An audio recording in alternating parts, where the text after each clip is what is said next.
What if I told you that the most profound declaration of a man's emotional attachment isn't a declaration at all?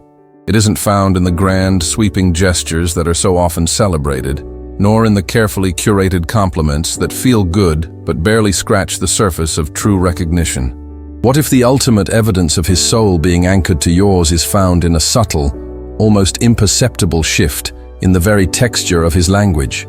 A change in the way he uses words not as tools for seduction or as armor for his ego, but as bridges to the most vulnerable, unlit corners of his inner world. Most women are trained to listen for the loud signals, the promises, the praise, the constant pursuit. But a woman attuned to the deeper currents of the human psyche learns to listen for the silence between his words, for the truth that emerges when he finally stops performing. In our world, a hyper-visual marketplace of identities, a man learns from a very young age that his value is often tied to his performance. He builds what the psychologist Carl Jung called a persona, a polished, socially acceptable mask designed for success, for admiration, for winning. It's the mask of the competent professional, the unshakable leader, the charming romantic. This persona is not inherently bad. It is a necessary tool for navigating the complexities of society. But it is, by its very nature, a facade. When a man is merely interested, or when his ego is the primary driver of the connection, he will dedicate all his energy to perfecting this mask for you. He will present an edited version of himself, showing you only his victories, his confidence, his strengths. He is, in essence, putting on a show, and you have been given a front row seat. The man who is becoming deeply attached, however, begins a quiet, often unconscious rebellion against his own performance. He starts to let the mask slip, not because he is careless, but because the psychic energy required to maintain the facade in your presence has become more exhausting than the perceived risk of being truly seen. This is where the wisdom of the Stoic philosophers like Marcus Aurelius becomes profoundly relevant. There is a recognition deep within him that what is truly essential is the inner state, the authentic self, not the external appearance. His language begins to reflect this internal shift. He stops speaking at you from a place of demonstrating his worth and starts speaking to you from a place of genuine inquiry and shared humanity. The conversations subtly move away from the topics of achievement and external validation, his job promotions, his successes, his conquests, and drift towards the landscapes of meaning, doubt, and wonder. He might start talking about a book he read that made him question his view of the world, or a piece of music that touched a place of old sadness within him. He isn't doing this to impress you with his intellectual or emotional depth. He is doing it because your presence has created a field of safety where his true self, the man behind the mask, feels permission to emerge. This man is not handing you a resume of his accomplishments. He is handing you a compass to his soul. He is inviting you to see the architecture of his inner life, not just the polished exterior of the building. And this is an invitation he does not extend lightly, for it means giving you the power to see him in his entirety, with all the imperfections and unresolved questions that the persona is designed to hide. To the empowered woman, this is not a sign of weakness on his part.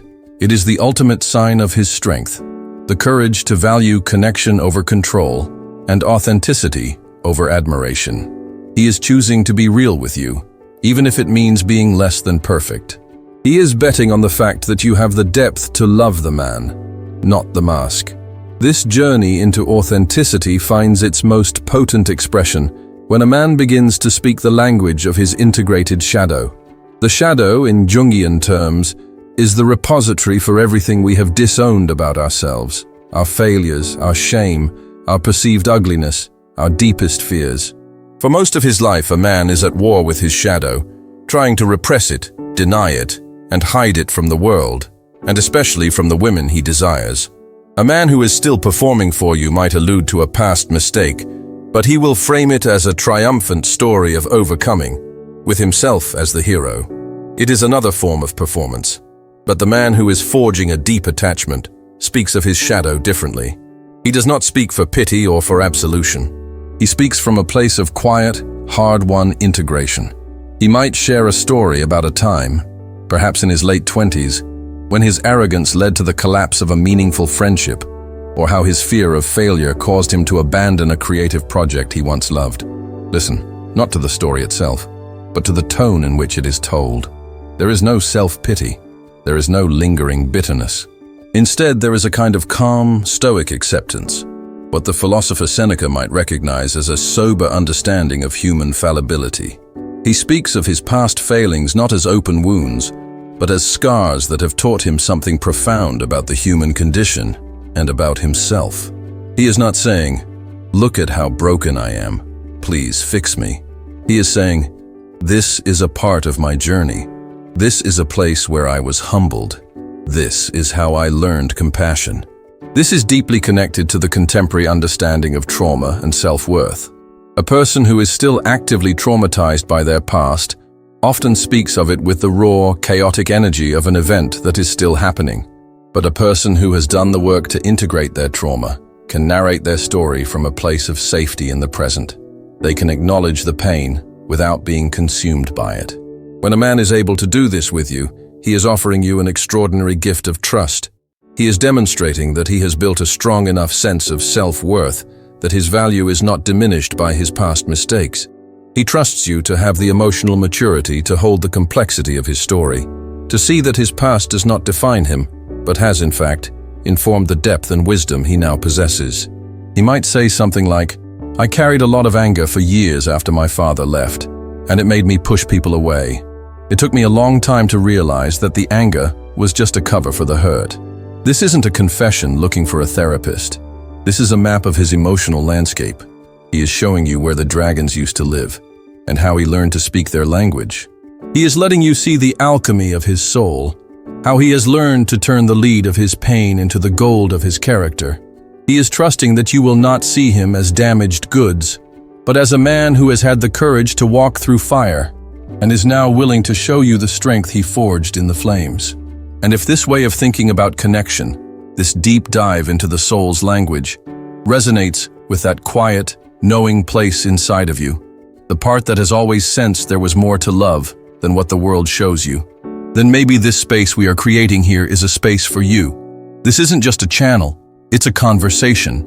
It's a gathering of souls who are tired of the performance and are hungry for the real. So, if you feel a pull, consider joining our circle. Subscribe, yes, but more than that. Find a video that speaks to you and leave a comment. Share a thought, a feeling, a piece of your own story. You'll find that you are not alone in this journey. Welcome home. As this bond deepens, a man's language undergoes another remarkable transformation, this time in the way he speaks of you. This reflects one of the most crucial and beautiful processes in Jungian psychology, the withdrawal of the anima projection. The anima is the unconscious feminine archetype within a man's psyche, an inner image of the ideal woman, often formed by his early experiences and cultural influences. In the initial stages of attraction, a man almost invariably projects this idealized anima onto the woman he desires. He doesn't see her. He sees his own internal fantasy embodied in her form. His compliments, therefore, are often generic, focused on the aspects that align with his projection. "You're so beautiful. You're so fun. You're not like other girls." He is, in a sense, in love with a beautiful ghost he has created. This is the foundation of infatuation, and it is as fragile as the projection itself.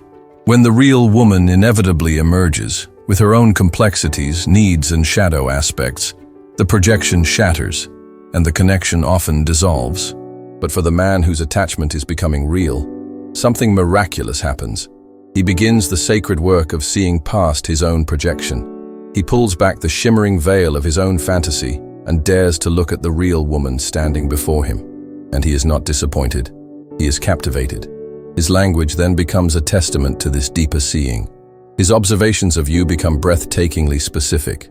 He stops complimenting the mask you might wear for the world and starts honoring the soul behind it. He won't just say you're smart, he will say, "I am in awe of the way your mind works when you deconstruct a complex problem. You see patterns that no one else does." He won't just say you're kind. He will say, "I watched you listen to your friend today with such complete presence. Without trying to fix her, you created a space of pure safety for her. That is a rare gift. He is no longer just an admirer. He has become a sacred mirror. He reflects back to you not a flattering, distorted image, but the truth of your own essence, including the parts you may not fully value in yourself. He might even begin to gently acknowledge your shadow, not as a flaw, but as a part of your strength. He might say, "I know you see your stubbornness as a weakness, but I see it as the fire of your conviction. It's the reason you never give up on what you believe in." This is perhaps the most empowering experience a woman can have in a partnership. It is the feeling of being truly, wholly seen and accepted. He is not trying to change you or mold you into his ideal. He is in love with the totality of who you are. His attachment is not to a fantasy, but to your reality. This creates a profound healing space, where your own journey of individuation, of becoming a whole, integrated self, is nurtured and celebrated. He is not looking for a woman to complete him, but a fellow traveler to walk alongside on the path to wholeness. Finally, the most definitive sign of deep, abiding attachment is revealed in how a man speaks about the future. But again, it is not in the way you might expect. The language of the ego in the performer is to sell a fantasy of the future. He will paint a picture of a life free from trouble, full of endless bliss and guaranteed success, a future he will heroically provide. This is a sales pitch, designed to secure your investment in his persona. It is inherently fragile because it is based on a lie. Life is, by its very nature, uncertain and full of challenges. The man who is truly attached, who has integrated the wisdom of his shadow and the reality of a Stoic worldview, speaks of the future in an entirely different way. He does not promise a life without storms. Instead, he communicates his unwavering commitment to be your partner in the storms. His language is one of shared resilience, not of solitary rescue. He shifts from the language of "I will give you" to the language of "we will build" or "we will navigate." He might say something like, "I don't know what the next 10 years will bring. There will be wonderful times, and I'm sure there will be incredibly difficult times. But the one thing I know is that I want to face all of it with you. We will figure it out together." This is the language of a true partner. It is an acknowledgement of life's inherent chaos, what the Stoics called fate, and a powerful declaration that his allegiance is to the bond between you, a bond that is stronger than any external circumstance. He is not offering you a destination. He is committing to the journey in all its unpredictable glory. He will include you in his decisions not as a formality, but as an essential collaborator. He'll ask for your perspective on a career change, not because he needs your permission, but because he genuinely values your wisdom and because the outcome will affect your shared reality. He is building what can be described as a psychological citadel for two. He understands that while you cannot control the world outside, you can cultivate a shared inner world of trust, communication, and mutual support that is unbreachable. He is inviting you into a co-created destiny. His attachment is so profound that his own individual story has become inextricably woven with yours. The narrative is no longer his life and your life. It has become our life. When a man speaks to you in this way, with the honesty of his integrated shadow, with the clarity of a man who sees your true soul, and with the humble, resilient commitment of a partner ready to face the unknown future by your side, you are not just hearing words. You are witnessing the language of a deeply attached soul. You are witnessing a love that is not built on the shifting sands of performance and fantasy, but on the bedrock of authentic, courageous, and shared humanity. This is the kind of connection we explore here, together. And my deepest wish is that this conversation doesn't end when the video does. Your own journey, your own stories of being seen or of learning to see another, are the lifeblood of this community. If a story or a thought came to mind while you were listening, please share it below. Your experience could be the very lantern that helps someone else find their way through the dark. And if there are other deep questions you're holding about love, about connection, about finding your own power in a confusing world, share those too. This is our shared space to wonder and to grow. Thank you for holding this space with me today. Until next time, be gentle with yourselves and with each other.